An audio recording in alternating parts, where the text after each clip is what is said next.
Želimo si, da imamo državljanke in državljani možnost, da odločilno vplivamo na izbiro tistega kandidata za poslanko ali poslanca, ki ga želimo.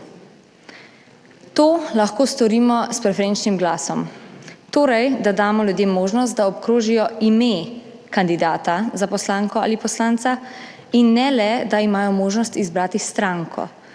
Tako je v praksi sedaj, ko lahko obkrožimo le stranko in jim je nekako vsiljeno ime tistega, ki kandidira v našem okraju. Pred vami je torej referendumsko vprašanje. Ali ste za to, da se za volitve poslank in poslancev v Državni zbor Republike Slovenije uvede preferenčni glas, ki bo zagotovil odločilen vpliv volivcev na izbiro poslanca? Odločilen vpliv. Rezultat tega referenduma bo ključen.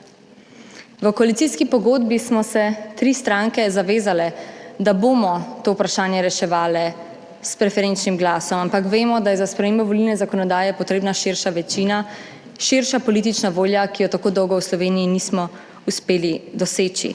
Zato bo rezultat tega referenduma popotnica državljank in državljanov politiki vseh strank v Državnem zboru in na nas bo odgovornost, da po tej odločitvi najdemo politično voljo, da sprejmemo spremembe, ki bodo odgovarjale na to sporočilo državljank in državljanov.